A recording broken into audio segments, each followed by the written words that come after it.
सह नो भुनक्तु सह वीर्यं करवावहै तेजस्विनामधीतमस्तु मा विद्विषावहै। ओम शांति शांति शांति। दैव आसुर संपत। प्रत्येक प्रकृति के अंदर अलग अलग ये संपत्ति मनुष्य के जीवन को प्रभावित करने वाली, विकसित करने वाली, अधोगति की ओर ले जाने वाली अथवा उन्नति की ओर ले जाने वाली बहुत मायने रखती है। इसलिए ये दो प्रकार की प्रकृति का यहाँ पे विचार कर रहे हैं। हम लोगों ने 90 श्लोक तक किया था। एक बार उसको संक्षेप में कि 6ठे श्लोक में कहा था कि दो प्रकार की ये सृष्टि है। दो भूत सर्गो अस्मिन लोके दैव आसुर एवच। एक दैव और दूसरी आसुरी। कहा गया कि दैव विस्तरशः प्रोक्त, जो इसके पहले शुरू में ही 16वें अध्याय के शुरू में ही जो देवता संबंधी ये जो प्रकृति है, संपत्ति बताई है विस्तरशः। अब कहते आसुरम, हे पार्थ में शृणु, आसुरी संपत्ति को सुनो। फिर यहाँ से 7वें से शुरू किया उन्होंने, 7वें श्लोक से कि जनाः असुराः विदुहु, न विदुहु, ये आसुर संपत्ति के लोग नहीं जानते प्रवृत्ति क्या है, निवृत्ति क्या है।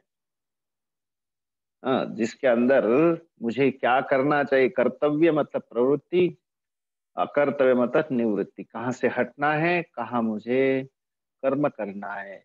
जनाः असुराः न विदुहु, मतलब और कोई नहीं है मनुष्य के अंदर ही ऐसे जन जो इस संपत्ति का आश्रय लेते हैं और उनके जीवन में ना तो कोई सूची मतलब पवित्रता होती है, ना कोई आचरण होता है, सत्यता का कोई स्थान नहीं होता।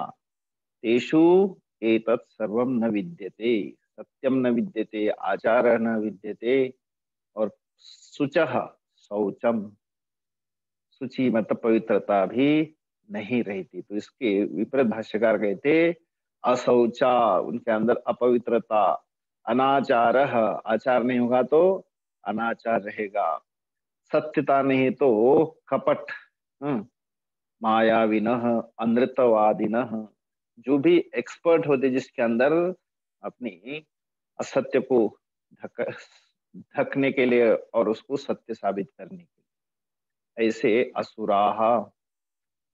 फिर 8वें श्लोक में कहा कि उनके जीवन में कहीं भी असत्यम अप्रतिष्ठमते जगत आहुः, आहुः मतलब कहते हैं, क्या कहते हैं, ये सारा का सारा जगत जो है अनिश्वरम, इसमें कोई ईश्वर नहीं है, कोई इसका मालिक नहीं है, और असत्यम अप्रतिष्ठम, असत्य के अंदर ही क्या ये टिका हुआ है, इसकी कोई प्रतिष्ठा नहीं है, झूठा है और प्रतिष्ठा रहित है, और इसका जो है अपरस्पर संभूतम, ये स्त्री पुरुष के संयोग से ही ये काम प्रयुक्तयोः स्त्री पुरुषयोः अन्योन्य संयोगा जगत सर्वम संभूतम।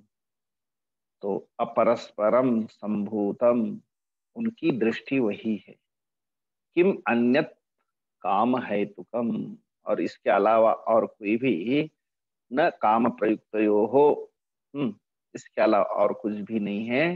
ये तो केवल मात्र एक दूसरे के सहयोग से ये सारा जगत पैदा हुआ है, इसके लिए कोई दूसरा कारण नहीं है। अन्यत जगतः कारणम न किंचित अदृष्टम धर्म अधर्म आदि, कारणांतरम। तो इसलिए उन्होंने कहा कि यही सब कुछ जो दिखाई देता है, और इस प्रकार से एताम दृष्टिम अवष्टभ्य, इस प्रकार के दृष्टि को अपने जीवन में, इस प्रकार के दृष्टि को आश्रय लेकर के नष्ट आत्मनः, जिनकी आत्मा जो मानो नष्ट हो गई, विभ्रष्ट परलोक साधना, जिनके जीवन में जो परलोक जाने का एक सुंदर अवसर होता है, अपने जीवन को ऊंचाई की ओर ले जाने का सुंदर मौका होता है, लेकिन वो नष्ट आत्मान, भाष्यकार कहते हैं विभ्रष्ट परलोक साधना नष्ट स्वभाव।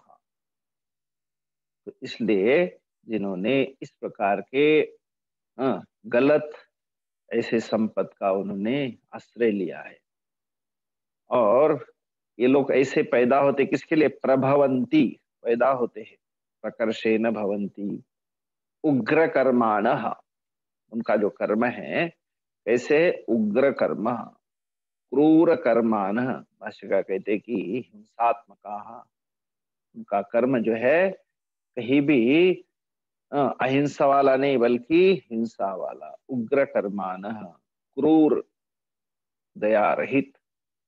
और किसके लिए आते फिर ये लोग, प्रभवंती क्षयाय, केवल नष्ट करने के लिए, जगतः, जगत को नष्ट करने के लिए और ये संसार के नाश करने के लिए उत्पन्न होते हैं। और वो कैसे है ये, अहिताहा, हितकारी तो मित्र होगा, अहिता मतलब ये सारे जगत के शत्रु। 10वां श्लोक, काममाश्रित्य दुष्पूरम्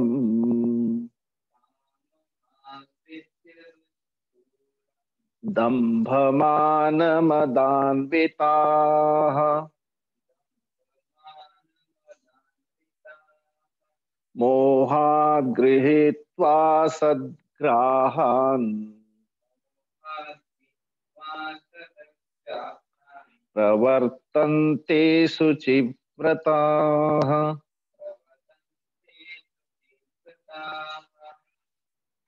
इन्होंने आश्रय लिया कामम आश्रित्य, दुष्पूरम, दंभ मान मदान्विताः, दंभ मान मदान्विताः, मोहात् गृहीत्वा असत् ग्राहान् प्रवर्तन्ते शुचिव्रताः, अशुचिव्रताः।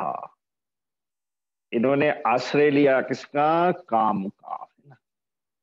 तो काम एक अपने आप में क्या है, एक प्रकार की आग है। शास्त्र में कहा है, न जातु काम कामानाम उपभोगेन शाम्यति, हविषा कृष्णवर्त्मेव भूय एव अभिवर्धते। ये तो कामना रूपी आग कभी भी शांत नहीं होती अगर आप उसके अंदर आहुति डालते रहेंगे। तो काम कामानाम उपभोगेन, उसका उपभोग करेंगे, इसको मैं उपभोग करके शांत करूंगा, इसका मैं आनंद लूंगा, इस प्रकार के अगर आप उपभोग करेंगे तो वो कभी भी शांत नहीं होगी। जैसे हविषा कृष्ण वर्तमेव, आप जैसे आहुति डालते जाएंगे अग्नि के अंदर, तो भूय एव अभिवर्धते, वो बढ़ती ही जाती है। तो ऐसे जिन्होंने मानो आग की लपटे जैसे ये कामनाओं का जिन्होंने आश्रय किया, और उसका विशेषण है कामना का दुष्पूरम, दुखेन पूरितुम योग्यम। आप कितना ईंधन डालने के बाद उसको शांत कर सकते हैं, नहीं कर सकते। वैसे कौन सी कामना को आप पूरा करने के बाद शांत कर पाओगे, ये असंभव है। दुष्पूरम, कामम, और आश्रित उनका जिन्होंने आश्रय किया। दंभ मान मदान्विताः, और दंभ हमने देखा भी है कि जो व्यक्ति जो गुण अपने अंदर ने उसको बार बार जो है दिखाने की चेष्टा करता है। दंभ, मानः, मदः, ये 2-3 चीज एक ही साथ किया, दंभ मान मदाहा तैहि अन्विता। ये तीनों गुणों से युक्त जिनके पास में ये ठसाठस भरे हुए है ना, कि पाखंड जो अपने आप में नहीं है उसको भी अपने में मानने वाला, और जो भी उसके पास में कोई शक्ति है, जो उसके धन की शक्ति है, उसके पास में तन की शक्ति है, तो उसको जो है उससे वो मद से चूर होता हुआ। तो ऐसे दंभ मान मदान्विताः कामम आश्रित्य, दुष्पूरम कामम आश्रय लेकर के इस प्रकार से मद से और मान से चूर होते हुए ऐसे लोग क्या होते हैं कि गृहीत्वा, मोहात गृहीत्वा, मानो मोह रूपी एक प्रकार से बड़े जानवर ने उनको पकड़ लिया। कभी कभी वो दिखाते हैं कि बड़ी बड़ी जो मछलियां होती है मुंह फैला करके बैठती है, और छोटी छोटी मछलियां उसके अंदर इकट्ठा होती है, और बाद में उनको लगता है कि बहुत सुंदर ये एक खेलने के लिए अथवा उसके अंदर उछल कूद करने के लिए जगह है, लेकिन जब सारी मछलियां इकट्ठा होती है वहां छोटी छोटी, तो एक ही बात एक ही साथ जो उसको निगल जाता है। इस प्रकार से कहते हैं ये मोह के कारण सारे के सारे जिनके अंदर असद ग्रहान, जो ग्रह मतलब एक प्रकार से जो निगलने वाला जानवर जैसा, जिन्होंने इन सारे दुर्गुणों को उन्होंने क्या किया, अपनाया है, उनका आश्रय लिया है, तो वो कभी भी उनको क्या कैसे निगल सकते हैं। तो मोहात इसके लिए कारण है मोह, मोह से अविवेकतः, विवेक नहीं होने के कारण, गृहीत्वा उपादाय, इनको गृहीत्वा मतलब अपना अपनाया उन्होंने, असद ग्रहान, और ये क्या है अशुभ निश्चयान, ये कभी भी आपको जो है सत्य की तरफ नहीं ले जाएंगे, असत्य की तरफ लेने वाले हैं। तो असद ग्रहान, ऐसे असद ग्रह को जिन्होंने गृहीत्वा पकड़ लिया, तो इसलिए कहते प्रवर्तन्ते असुचि व्रताः। देखना असुचि हो सकता है व्यक्ति, लेकिन असुचि से सूचि की तरफ भी जा सकता है, लेकिन इन्होंने तो व्रत लिए कि नहीं नहीं हमें तो यही बढ़िया है, इससे हम बाहर नहीं निकलेंगे, व्रत धारण किया उन्होंने, है ना। असुचि व्रतानी ऐशाम, उन्होंने अशुद्ध सिद्धांतों को क्या क्या ग्रहण करके, उसको स्वीकार करके इस संसार में क्या करते वरतते हैं। असुचि व्रताः प्रवर्तन्ते, इस संसार में इसी प्रकार से अपना व्यवहार करते हुए दूसरों को भी इसी का ही मार्गदर्शन करते हुए एक प्रकार से अपने आप को तो जा ही रहे, और दूसरों को भी इसके साथ ले जा सकते हैं। इस प्रकार के ये लोग कौन, आसुरी संपदा।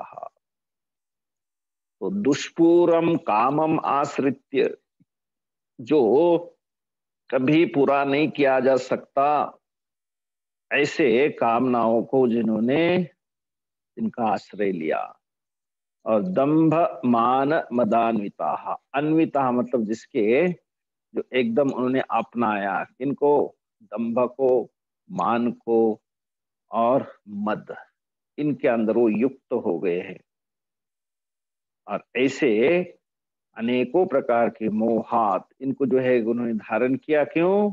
एक मोह के कारण, अविवेक के कारण, अज्ञान के कारण, गृहीत्वा असदग्रहान, ये सदग्रह नहीं है, असदग्रह है, और ये हमेशा असुचिव्रता प्रवर्तन्ते, ऐसा व्यवहार करते जो असुचि, अशुद्ध अंतकरण, अशुद्ध ग्रहण को अपने जीवन में स्वीकार करके संसार में बरतते हैं। 11वां श्लोक। चिंतामपरिमेयाञ्च चिन्तामपरिमेयाञ्च प्रलयान्तामुपाश्रिताः प्रलयान्तामुपाश्रिताः कामोपभोग परमा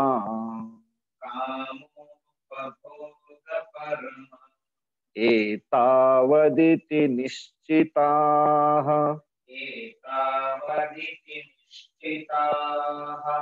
बिल्कुल इस विसर्ग है काम उपभोग उपभोग परमाः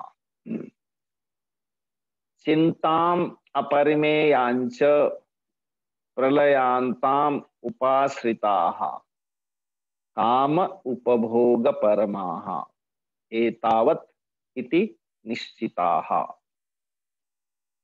अपरिमेयांच चिंताम जिनकी जो चिंता है, क्या चिंता है, क्या होगा आगे से, आगे क्या होगा, आगे चलकर क्या न मिलेगा नहीं, अभी से क्या करो, पत्थर रगड़ के खाना चालू करो, कोयला चालू करो खाना, कुछ ना कुछ प्रकार की जो है चिंता करते रहेंगे। अभी तो भोजन मिल रहा है, पानी मिल रहा है, लेकिन शायद हो सकता है बाद में नहीं मिलेगा। किसी न किसी प्रकार की चिंता जो है अपने परिमेयांश अपरिमेयांश उनके अंदर इसका परिमाण ही नहीं, अपरिमित ऐसी जो है उनकी चिंता, एक न एक किसी न किसी प्रकार की इनके अंदर चिंता बनी रहती है। दो शब्द है चिता और चिंता। कहते चिता तो निर्जीवम दहती, चिता निर्जीवम दहती, जो शव को जला देती है चिता, लेकिन चिंता तो सजीवम दहती, जो जीते जी व्यक्ति को ये चिंता जलाने वाली होती है। इसलिए कहा जाता है कि उसके अंदर जो एक अनुस्वार है वो बहुत बलवान है। चिता चिंता समाख्याता तस्मात् चिंता बलीयसी। तो एक अनुसार इतना शक्तिमान है कि वो जो चिता जो है निर्जीव को जलाती है, और ये चिंता तो सजीव को ही जला देती है। लेकिन इस चिंता का कोई इसके अंदर परिमाण नहीं, और अपरिमित ऐसे अपार चिंता को जिन्होंने अपनाया, चिंताम अपरिमेयांच परिमातुम न शक्यते यस्याः चिंतायाः इयत्ता सा अपरिमेयाः ताम, जिसका कोई परिमाण नहीं है ऐसे अनेकों चिंता। तो एक उदाहरण देते कहते कि चिंता जो है एक सामान्य आदमी को कुछ भी नहीं तो कुछ ना कुछ तो चिंता करने के लिए उसका वो एक्सपर्ट होते। कहते एक महात्मा जी किसी पंजाबी परिवार के घर में गए, और बड़े बड़े उनके बेटे, बेटे के बेटे, ऐसे बहुत बड़ा परिवार एक साथ रहते थे।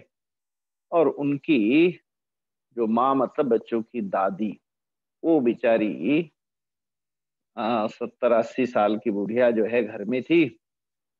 फिर महात्मा जी उनके घर गए, सत्संग हुआ, भिक्षा हुई, उसके बाद में फिर वो माता जी ने बुलाया, महात्मा जी का दर्शन करना है, आशीर्वाद लेना है।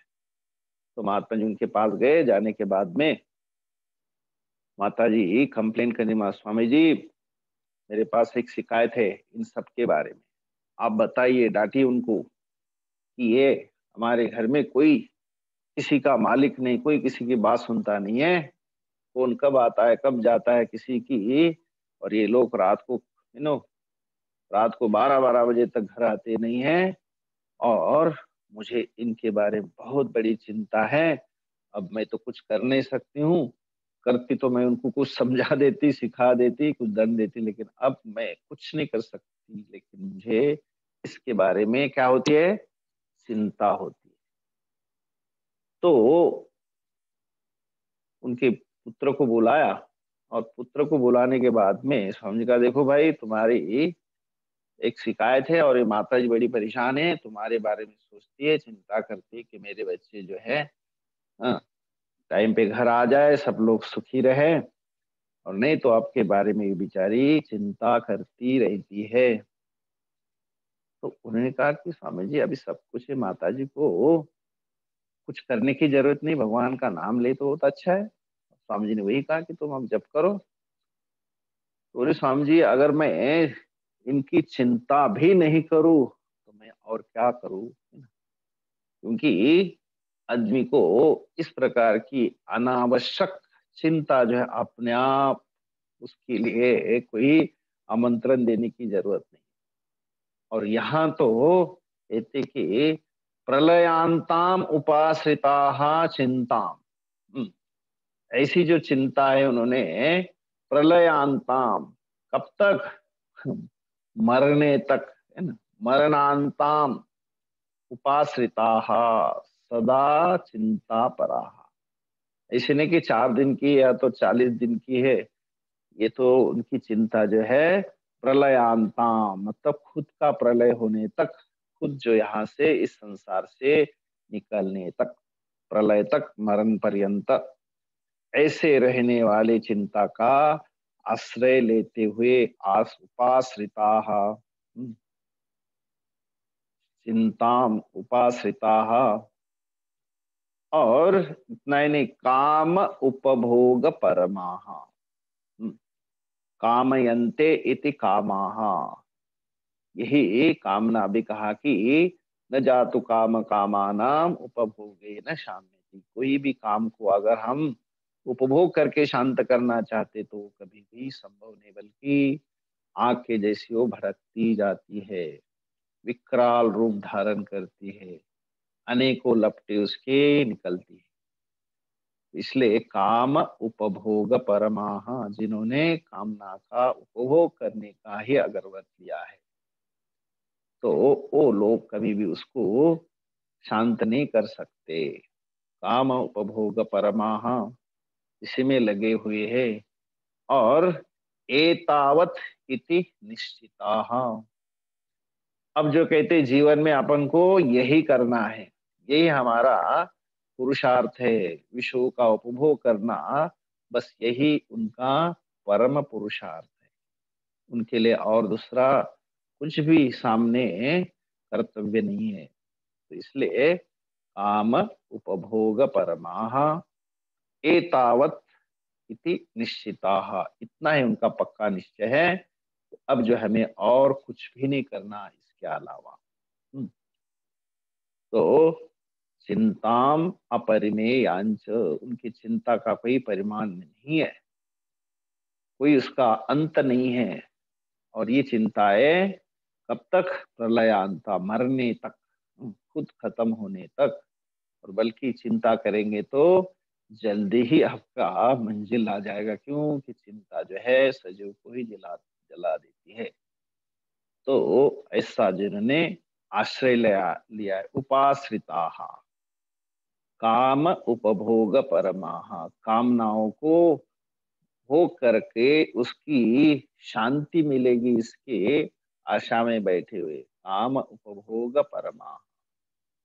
और यही जीवन का लक्ष्य है, एतावत इति निश्चिताः, यही निश्चय जिन्होंने कर रखा है, तो यही उनका परम पुरुषार्थ है, इसे मानने वाले हैं।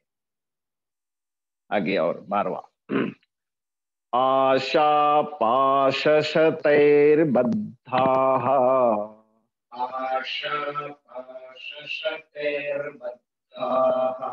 कामक्रोधपरायणाः कामक्रोधपरायणाः ईहन्ते कामभोगार्थम् ईहन्ते कामभोगार्थम्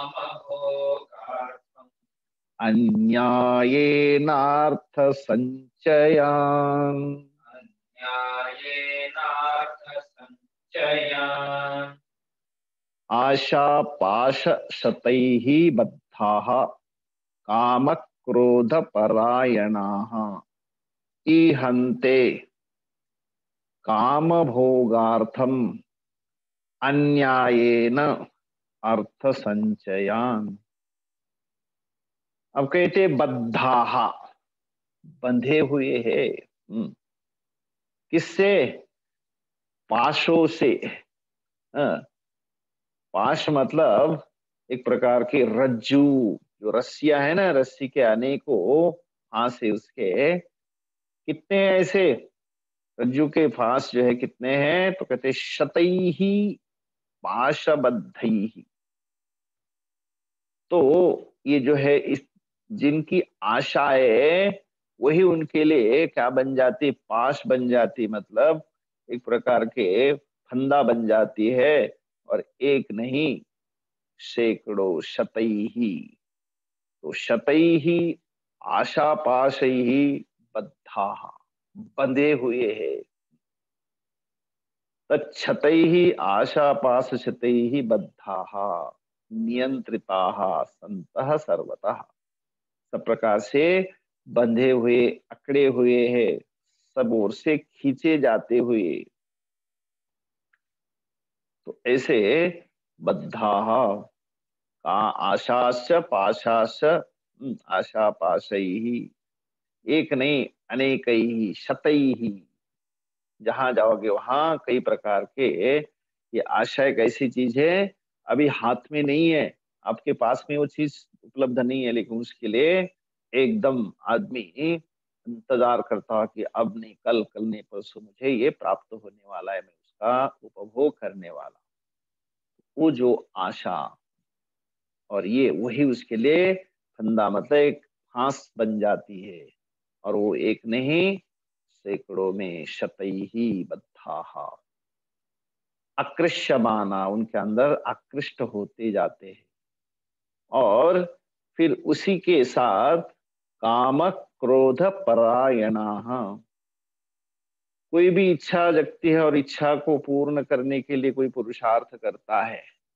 और पुरुषार्थ करते करते कोई अगर अड़चन आती है, कोई व्यवधान आता है, तो क्या होता है, क्रोध आता है ना। तो कामना, कामना के पूर्ति के बीच में व्यवधान आता है तो क्रोध, ये जो है एक दूसरे के साथ जुड़ा रहता है। तो काम क्रोधो परम अयनम, पर आश्रय, जिन्होंने आश्रय ही इसका लिया है, परम अयनम, तो उनको कहा जाता है काम क्रोध क्रोध परायण। ऐसे जिन्होंने पुरुष धर्म के लिए नहीं, बल्कि भोग्य वस्तु के लिए ही, भोग करने के लिए ही, जो यहाँ क्या करते वो लोग, काम क्रोध परायणाः ईहन्ते, भाष्य कहते चेष्टन्ते, उसके लिए ही भरपूर प्रयत्न करते हैं, लगे रहते हैं। काम भोगार्थम, कामना और कामना का भोग, अर्थ उसका प्रयोजन, अर्थ प्रचयान अन्यायेन पर स्वापहरण अदिना। अब कोई भी भोग करना है, काम को पूरा करना है, तो उसके लिए भोग्य वस्तु चाहिए। तो उस वस्तु को अगर हम आसानी से संग्रह नहीं कर सकते, इकट्ठा नहीं कर सकते, उपलब्ध नहीं कर सकते हैं, तो फिर न्याय से नहीं होगा, तो क्या करेंगे फिर, अन्याय न, सीधा नहीं तो फिर उल्टे हाथ से, ऊपर से नहीं तो नीचे से। इस प्रकार से कई न अनेकों ऐसे मार्ग निकालते और उसमें से धर्म को नहीं करते हुए, अधर्म करते हुए, उन चीजों को क्या कहते हैं, अर्थ संचयान। तो उसके लिए अर्थ चाहिए, कामनाओं को इकट्ठा करने के लिए, उसका उपभोग करने के लिए। तो जो अर्थ के, कामना के जो साधन है, उनको इकट्ठा करने के लिए, उनका संग्रह करने के लिए क्या चाहिए, अर्थ चाहिए। तो उसके लिए क्या करेंगे फिर, न्याय का नहीं बल्कि अन्याय का आश्रय लेंगे। तो अन्यायेन अर्थ संचयान, तो भाष्यकार के पर स्वापहरणादिना, सीधे तो नहीं आएगा, तो फिर उसको क्या करेंगे, दूसरों का जो है उल्टे मार्ग से, अन्याय से दूसरों का सत्व हरण करना, अनेक प्रकार के पापमय युक्ति द्वारा धन समुदाय को इकट्ठा करना, उनका एक प्रकार का रोज का पुरुषार्थ बनता है। तो एन केन प्रकारेण इन चीजों को संग्रह करना, तो इसलिए कहा गया कि ये ऐसे बद्ध है। अनेकों आशाओं को पूर्ण करने के लिए उनके अंदर बंधे हुए पाश शतई ही बद्धा, ऐसे पाशों से, ऐसे बंधन से वो बंधे हुए हैं। और कामना को पूर्ति करने के लिए अगर क्रोध भी आता है तो भी उसको, जो कभी भी उसको पीछे नहीं हटेंगे, और क्रोध के अंदर बीच में कोई आता है तो उसको भी, उसको मिटाने के लिए तैयार हो जाएंगे। ऐसे परायणा, हाँ, उसके अंदर लगे हुए ईहन्ते, इसी चेष्टा करते रहते हैं। काम, भोग, अर्थ, कामना की पूर्ति के लिए भोग, और भोग के लिए सामग्री अर्थ, और उन अर्थ को न्याय से अन्याय से इकट्ठा कर करके उनका जो है उपभोग करने के लिए लगे हुए ऐसे लोग आसुरी संपदा। फिर इसकी मात्रा बढ़ती जाती है, कामना बढ़ती जाती है, मद बढ़ता है, अहंकार बढ़ता है, तो फिर उसी की प्रकार का उनका व्यवहार होता है कि मैं बहुत बड़ा सफल व्यक्ति हूँ, मैंने कैसे कितने को बुद्ध बनाया, कितनी का लूटा, मैं बहुत बड़ा एक पराक्रमी हूँ, और मैं दूसरों को कुछ समझता नहीं, ये मैंने प्राप्त किया, वो मैंने प्राप्त किया, दिखाने के लिए। 13वां श्लोक। इदमद्य मया लब्धम् इदमद्य मया लब्धम् इदं प्राप्से मनोरथम् इमं प्राप्स्ये मनोरथम् इदमस्तीदमपि मे इदमस्तीदमपि मे भविष्यति पुनर्धनम्। भविष्यति पुनर्धनम् इदम् अद्य मया लब्धम् इदं प्राप्से मनोरथम् इदम अस्ति इदमपि मे भविष्यति पुनः धनम। तो कहते अद्य इदम मया लब्धम, आज तो मैंने ये प्राप्त किया है, आज तो मैंने इसको किसी न किसी प्रकार से उसे लूट के लाया, कपट करके लाया, लेकिन मैंने इसकी आज जो है, इसको मैंने आज प्राप्त किया, मया, मेरे द्वारा, इदम, अद्य, आज, लब्धम, मैंने प्राप्त किया है। और जो दूसरी चीज और बाकी है, क्योंकि इसमें से कोई अंत नहीं है, इकट्ठे करते जाओ। तो इसके अलावा इदम मनोरथम प्राप्त से, मेरे मनोरथ को, मन संतुष्टि तुष्ट करने के लिए क्या करूंगा, प्राप्त से, प्राप्त करूंगा, फ्यूचर टेंस। एक तो ऑलरेडी लब्धम, प्राप्त किया, अब प्राप्त से, उसको भी प्राप्त करूंगा। जो मन को भाने वाली है ना, मन को संतुष्ट करने वाली पदार्थ, उनको मैं और आगे और प्राप्त करूंगा। के न प्रकारेण, तो सीधे है, सीधे नहीं तो टेढ़े हाथ से, है ना, न्याय से नहीं तो अन्याय से, लेकिन मैं इसको प्राप्त करके ही रहूंगा। इदम अस्ति इदम अपि में भविष्यति, ये तो मेरा ही है, ये मेरे नाम का ही है, लेकिन इसके अलावा जो दूसरा अभी यही मेरे पास जो नहीं आया है, वह भी इदम अपि में भविष्यति, ये भी मेरा होने वाला है। क्या, पुनः धनम, धनी विख्यात भविष्यामि, मैं इन धन के द्वारा, इन पैसों के द्वारा, इन सारे ऐश्वर्य के द्वारा मैं क्या बनूंगा, बहुत विख्यात, है ना, एक प्रकार से श्रेष्ठ बनूंगा, धनवान बनूंगा, विख्यात हो जाऊंगा। तो इस प्रकार से उसकी प्लानिंग चलती रहती है ना। इदम अस्ति में, ये मेरा है, और ये भी मेरा हो जाएगा, इस धन को भी मैं ही प्राप्त करूंगा। इस प्रकार की उसकी प्लानिंग हर प्रकार की बनी रहती है। तो ये जो है कामना रूपी आग, उसकी भड़कती जाती है दिन प्रतिदिन। तो इदम अद्य मया लब्धम, ये मैंने आज प्राप्त किया। इदम मनोरथम, प्राप्त से जो बाकी है उसको भी मैं प्राप्त करूंगा, छोड़ूंगा नहीं। इदम अस्ति, इदम अपि में भविष्यति, ये तो मेरे पास है ही है, लेकिन इसके अलावा फिर जो अभी बाकी है उसको भी पुनः धनम में भविष्यति, इसके अलावा भी कुछ और मैं उसको भी मैं क्या करूंगा, इकट्ठा करूंगा, उसको भी प्राप्त करूंगा, जिससे कि मैं विख्यात धनवान बनूंगा। इस प्रकार से उनकी मनोरथ जो है दशा बनी रहती है और आगे से आगे चलती रहती है। आज इतना रखते हैं, 10वें से आगे।